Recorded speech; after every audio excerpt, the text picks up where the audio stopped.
నేను ఇప్పుడు ఎగ్స్ అయితే బాయిల్ చేస్తున్నాను.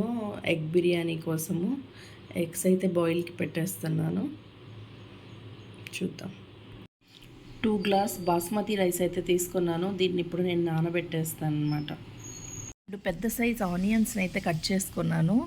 ఈ ఆనియన్స్ని ఫ్రై చేస్తాను. ఈ టమాటోస్ ఒక 4 టమాటోస్ తీసుకున్నాను. 3 చిల్లీస్ తీసుకున్నాను. ఈ చిల్లీస్, టమాటో అండ్ పుదీనాని గ్రైండ్ చేసుకుంటాను అనమాట. మెత్తగా పేస్ట్ లాగా గ్రైండ్ చేసుకుంటాను. నేను ఇప్పుడు దీంట్లో ఆయిల్ అయితే తీసుకుంటున్నాను. ఎగ్స్ షెల్స్ సపరేట్ చేసేసి ఇట్లా చిన్న చిన్న పీసెస్ని అయితే చేశాను. యాక్చువల్గా యోక్ నాకు నచ్చదు, అందుకని ఆ యోక్ పార్ట్ అనేది తీసేసాను అనమాట. దీన్ని ఇప్పుడు నేను ఆయిల్లో కొంచెం ఫ్రై చేస్తాను.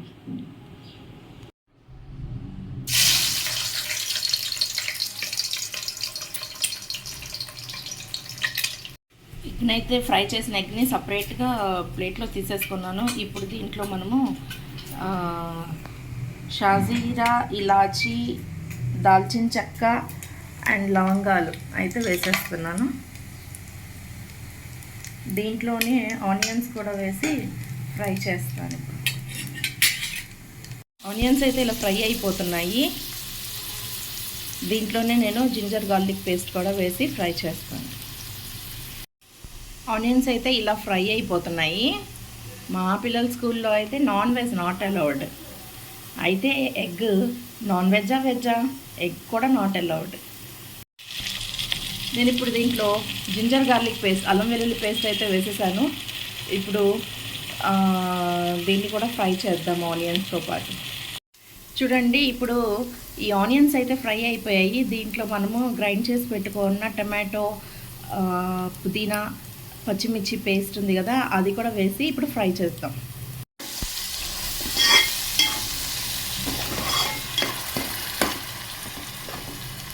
పుదీనా, టమాటో అండ్ గ్రీన్ చిల్లీస్ చేసుకున్న పేస్ట్ అనమాట. దీన్ని కూడా బాగా ఫ్రై అయ్యే వరకు ఫ్రై చేస్తాను.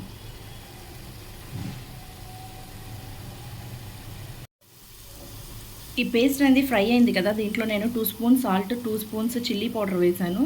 ఇప్పుడు దీన్ని కూడా కొంచెం ఫ్రై చేస్తాను. ఇప్పుడు దీంట్లోనే నేను 1 స్పూన్ బిర్యానీ మసాలా అయితే వేస్తున్నాను. వేసి దీన్ని కూడా ఫ్రై చేస్తాను. ఇది బాగానే ఫ్రై అయిపోయింది కదా, దీంట్లో ఆయిల్ అనేది బయటకు వస్తుంది. దీంట్లోనే ఇప్పుడు నేను ఎగ్స్ కూడా ఫ్రై చేసి పెట్టుకున్న ఆల్రెడీ ఎగ్స్ యాడ్ చేస్తున్నాను. దీని ఫ్లేవర్స్ అన్నీ దాంట్లో తగులుతాయి అన్నమాట ఎగ్స్కి. సో ఇప్పుడు ఎగ్స్ని దీని లోపల కొంచెం ఫ్రై చేస్తాను.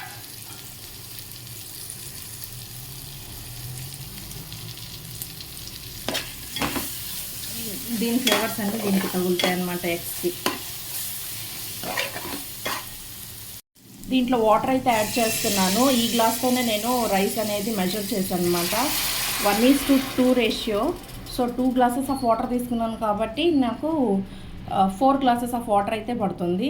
ఇప్పుడు 4 గ్లాస్ ఆఫ్ వాటర్ అయితే నేను యాడ్ చేసేస్తాను.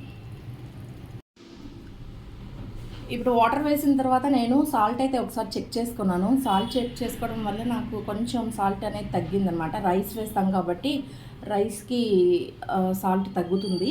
అందుకని నేను కొంచెం ఒక 1/2 స్పూన్ సాల్ట్ అనేది యాడ్ చేసుకున్నాను. ఇప్పుడు దీని మీద మూత పెట్టేసేసి బాయిల్ వచ్చే వరకు పెడతాను.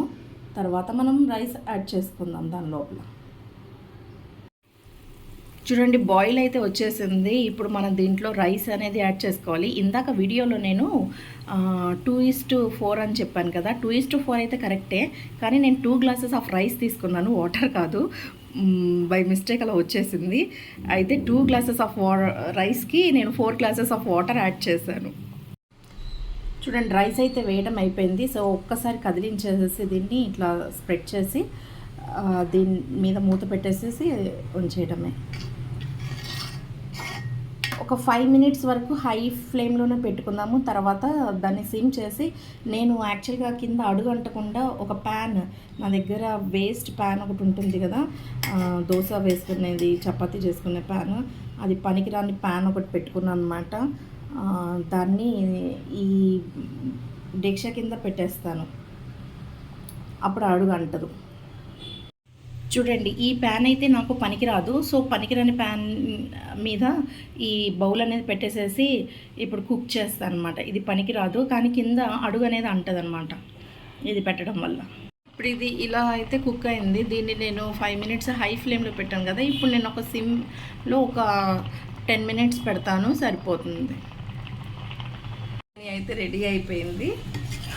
ఎగ్ బిర్యానీ అయితే రెడీ అయిపోయింది. ఇంతే.